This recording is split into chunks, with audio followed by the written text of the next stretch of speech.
Hey friends, it's John. You're on the JRB Tree Climbing Channel.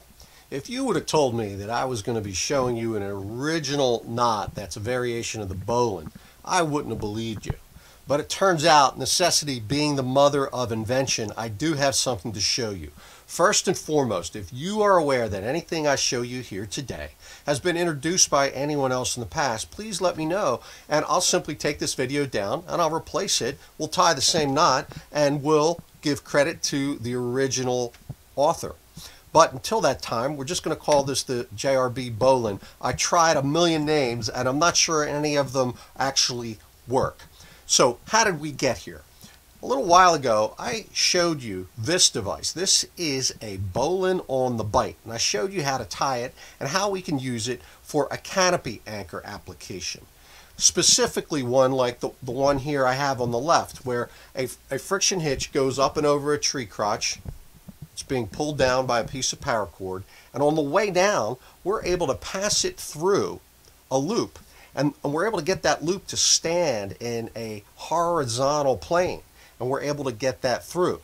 Now, this is the JRB bowline, but this works with the bowline on a bite.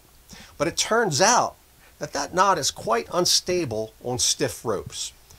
And that's how we got here.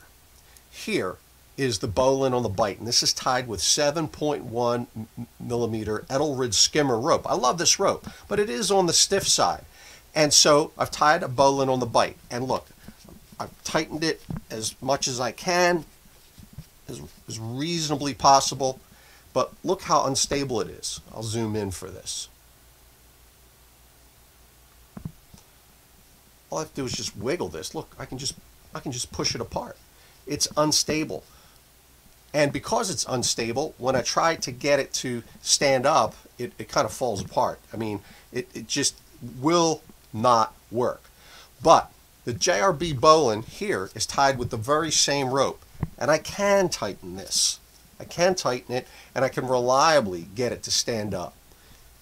Here further over, I've tied it on another, this rope is on the stiff side. It's a 9.5 millimeter, but look how nice and horizontal I can get that. And this is the stiffest rope I own. The exact brands of rope, that doesn't matter. This video is going to be here a lot longer than these particular brands, so I'm not going to mention every rope and every brand. The point is, this is really stiff. This is not quite as stiff. This is quite stiff but thinner. And over here I've got a very flexible rope. Now, for reference, I did my homework. This is Ashley's Book of Knots. It's got an entire section on double and multiple loop knots. I tied them all. I tried them all. And of course, you know that I'm familiar with the basics, like the bowline, like Scott's Locked bowline, which is decent, but nowhere near at this performance level. I tried knots that aren't in Ashley's book, like the fusion knot, or sometimes folks call it the Karash knot. It's better than this, but nowhere near in the performance of this. Okay, let's get this out of your way and I'll show you how to tie it. Okay, now I've got the rope hanging down from above, as is typical when I'm tying these at a climbing location.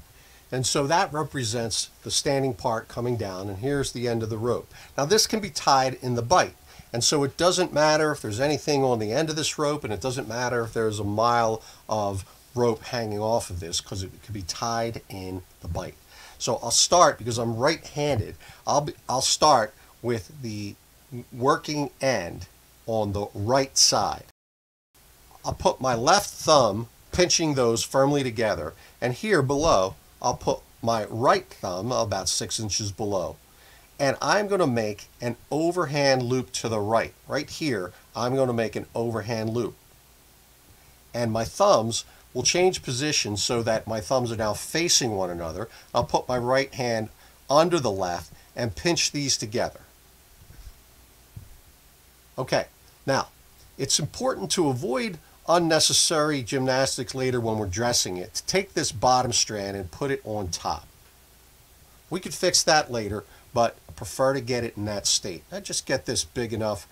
There, that's plenty big. So what's down below? Well, here's the cord. Now it does tend to spin just a little bit, but with flexible cord like this, we don't have to worry about it. I just twist that back and I got no twists in the rope. Now as per, I'll be tying a cowboy bowline, not a standard bowline. What's the difference?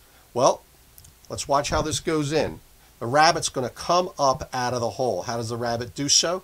Again, with what I'll do is I'll position the cord this way. I want it in this position,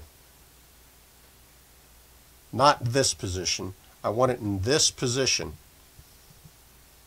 So the rabbit comes up out of the hole and goes forward, then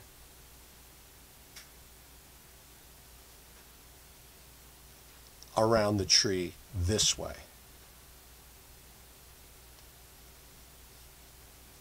And back down the hole. That's cowboy bowline. But it's very unstable. We've got to get that stable. How do we do so?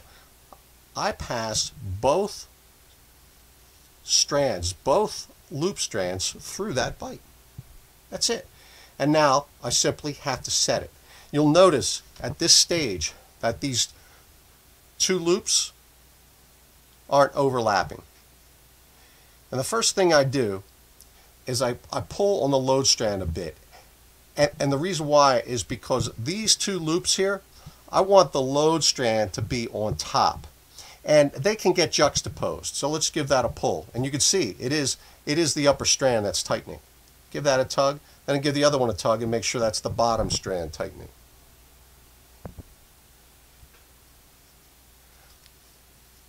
I'll give you a closer look at that.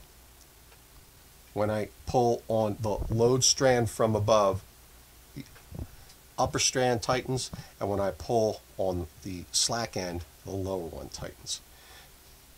That's it. And then I give it a full set, pull all these in all directions, and watch this. Immediately, it'll stand up in a transverse fashion. It likes to be round. If you pull on it this way, it likes to be round.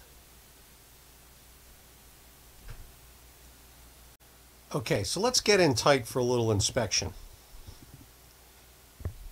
This is the right-handed bearing I just tied. Here's the tail on the right. It started there and it ended there. But I want you to have adequate detail about how it looks. So this is exactly how I tied it. And because that loop that binds it started on the right, it winds up on the left. I've got two bars that wrap around 4 strands. This side of the loop, plus the bite we passed through.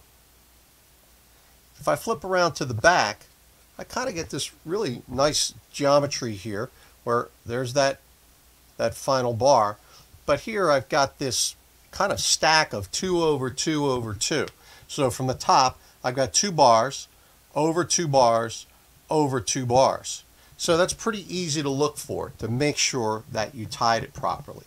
And it's not a totally big deal if these, don't originate and end. Like it's easy for these to get spun around like that. That could be like that, and now these are kind of intertwined. But if you just look for that, you can get that out. And another way that can creep in there is if we're not precise with the way that we start the loop through. But I've got it down to a science now where I can get this tied perfectly every time, and I wanted to make sure you could see the detail. All right, let's tie it again. Okay, this time we're going to be working with that stiffer 7.1 millimeter cord, but the procedure's the same. I've got my working end on the right. Again, this could be quite long. I always err on the side of having a little bit of a longer tail.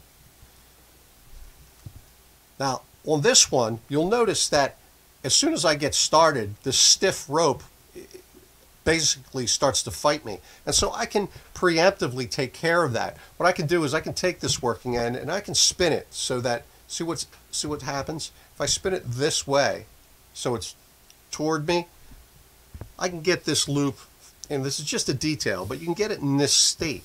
And that'll just make it a little bit easier. It won't be fighting me as I work. Now normally I'd have a little bit longer tail here, but I want to try to keep you in view and give you as much detail as I can at the tightest zoom level. So let's put our thumbs in opposing positions Let's make that overhand loop to the right.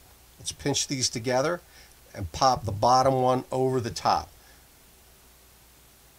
I don't need to double check it, but if you did, you can see I've got that separation there. Okay. Now, I'll expose the back side, and here comes the rabbit up the hole around the back, and down follows the same direction, and pop these loops through. Intentionally made this one small so it could keep you in view. And as I pull on this, this should be the upper strand. This is the lower strand right here. Watch this tighten.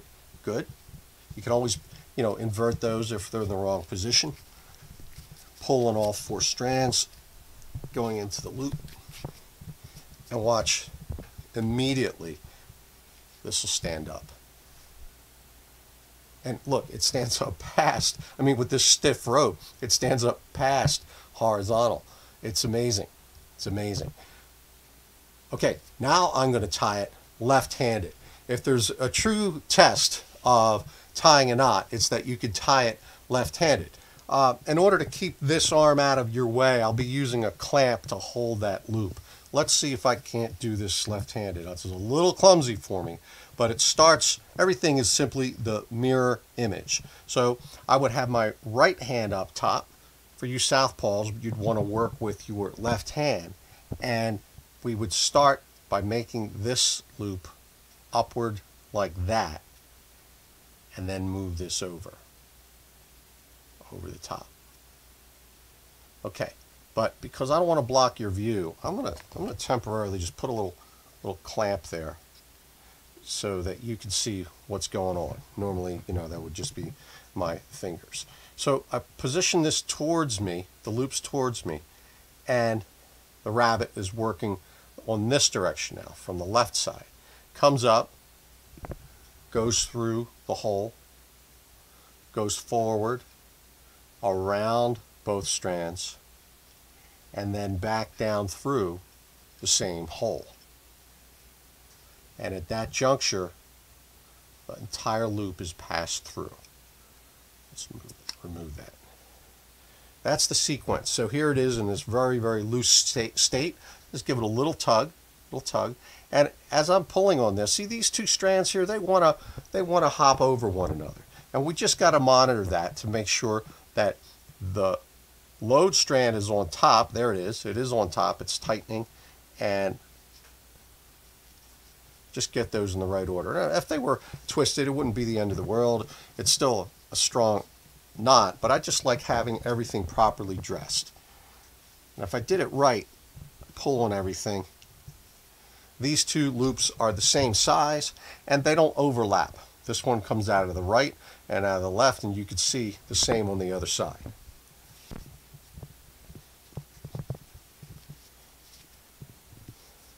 Okay, so as I'm finishing up, I'll tie it one more time right-handed and show you how quick it is for me now that I'm fairly well versed at it. I wouldn't say I'm as fluent as I want to be if I'll be tying this at a tree, but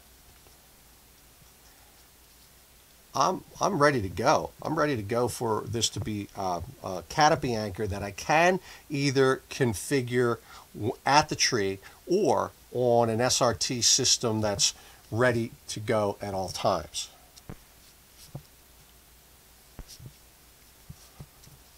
So, and there's some unique configurations, besides this stand-up method, there are some other unique configurations that we'll be using with this double loop in the canopy.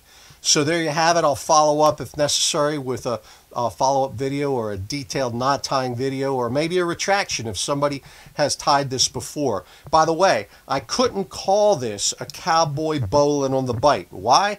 Well, because it turns out you can already tie. If someone said, hey John, tie a cowboy bowline on the bite, I can do that. You can tie the bowline on the bite with the cowboy variant. So that would be confusing.